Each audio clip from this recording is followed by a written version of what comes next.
नमस्ते दोस्तों, नमस्ते जय दोस्तों, माता जय दी। माता दी।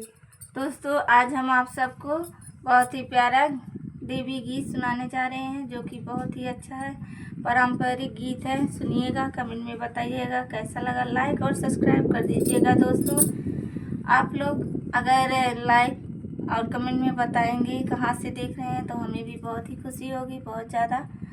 धन्यवाद लाइक करने के लिए भी, ना लाइक करने के भी लिए भी।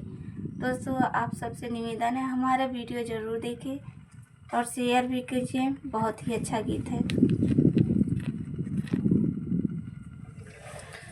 कैले रहलू वादा भूला गईलू हो वैष्णो वाली माता। कैले रहलू वादा भूला गईलू हो वैष्णो वाली माता। पहिला त मद मलिया से कैलू, पहिला त माई वदा मलिया से कैलू। पैरत गजरवा भुलाए गईलू हो वैष्णो वाली माता। पैरत गजरवा भुला गईलू हो वैष्णो वाली माता। कैले रहलू वादा भुला गईलू हो वैष्णो वाली माता। कैले रहलू वादा भुला गईलू हो वैष्णो वाली माता। दूसरा त माई वादा बजजवा से कैलू, दूसरा त माई वादा बजजवा से कैलू। ओढ़ते चुनरिया भुला गईलू हो वैष्णो वाली माता। ओढ़ते चुनरिया भुला गईलू हो वैष्णो वाली माता। कैले रहलू वादा भुला गईलू हो वैष्णो वाली माता। कैले रहलू वादा भुला गईलू हो वैष्णो वाली माता। तीसरा त माई वादा कहरा से कैलू, तीसरा त माई वादा कहरा से कैलू। घुटत गेड़ुलवा भुला गईलू हो वैष्णो वाली माता।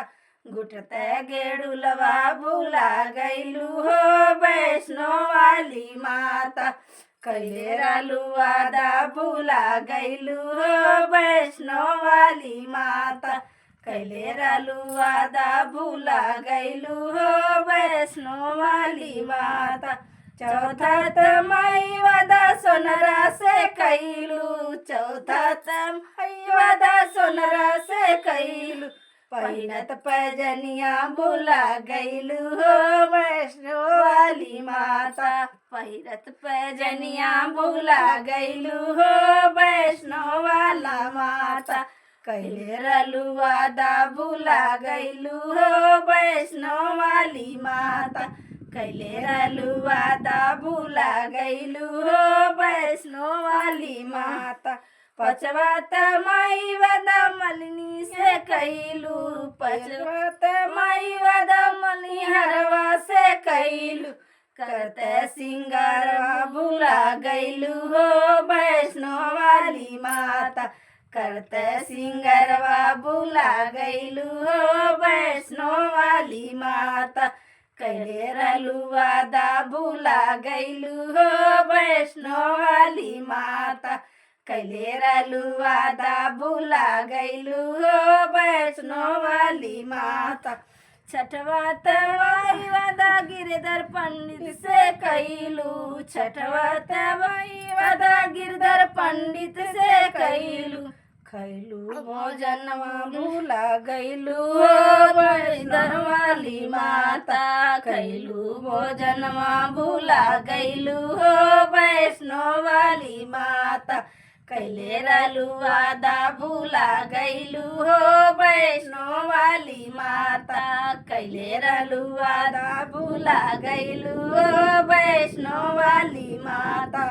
सतवा त माई वादा भक्तों से कैलू, सतवा त माई वादा भक्तों से कैलू। लेके पूजनिया भुला गईलू हो वैष्णो वाली माता। लेके पूजनिया भुला गईलू हो वैष्णो वाली माता। सुन के भजनिया बिसरी गईलू हो वैष्णो वाली माता।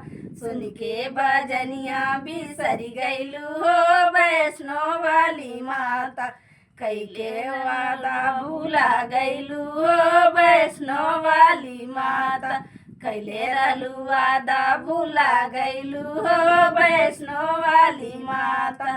वैष्णो माता की जय, वैष्णो माता की जय।